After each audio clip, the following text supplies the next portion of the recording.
大家好，我是阿胖。今天我分享一个冬天吃大蒜特别好吃的做法。在我的记忆中，我家每年都会这样做，都已经成为老传统了。每次都要做上好几斤，特别的好吃。一起来看看吧。首先我们准备适量的大蒜，大蒜要选这种紫皮的大蒜，这种大蒜比白皮大蒜蒜瓣小，蒜肉瓷实，吃起来会更好吃。还有一点，在买大蒜时千万不要买被激光激过的大蒜，这种大蒜在今天的视频中是不能用的。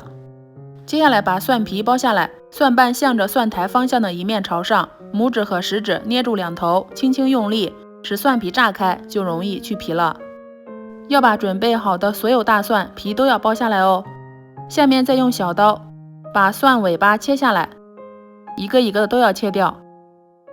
切好之后放入大碗中，然后再找一根铁针或者是牙签，像这样在每瓣大蒜上都插上几个针眼，边插边摇晃，这样会把所有大蒜都插上几个针眼。这样做的好处，后面大蒜在腌制的过程中会更入味。接着再把提前清洗干净耐高温的玻璃瓶放到蒸锅里，一定要用耐高温的哦，不是耐高温的千万不要这样做。利用水蒸气高温消毒杀菌。大火把水烧开，上气之后再蒸10分钟就差不多了，然后逐一取下来，放在一边，把里面的水分晾干。下面再准备一块老姜，先把它切成片，再改刀切成条。切好之后放入大蒜里，然后向里面根据自己盐味大小加入食用盐。加好之后摇晃一下，搅拌均匀后，就可以把它装在晾干水分的玻璃瓶里面了。全程不要碰到食用油哦，如果不喜欢吃姜，姜可以不加。然后再向每瓶中加入2粒冰糖，白冰糖、黄冰糖都行。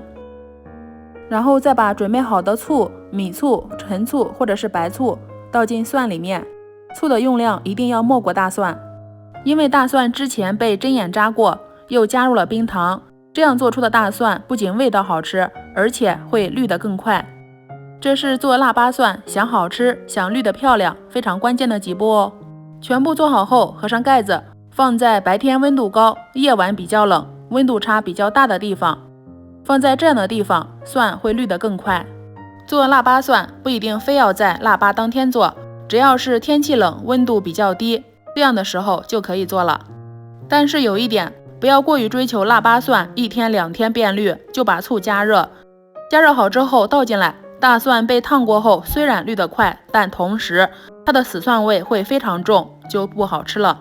做腊八蒜想好吃，一定要学会等待，让它慢慢的自然变绿，这样蒜味会融入到醋里面，醋又会融入到蒜里面，两者相辅相成。看下，这是我去年做的腊八蒜。等大蒜变绿后，再准备一点胡萝卜、白菜、芹菜、老姜，洗干净直接切成丝，不需要做熟。切好之后把它加进来拌一拌，会非常好吃哦。吃多少盛多少，然后加一点小磨香油拌一拌。在过年吃饺子的时候，或者是大鱼大肉之后，来上这么一盘，真的是非常好吃又解油腻。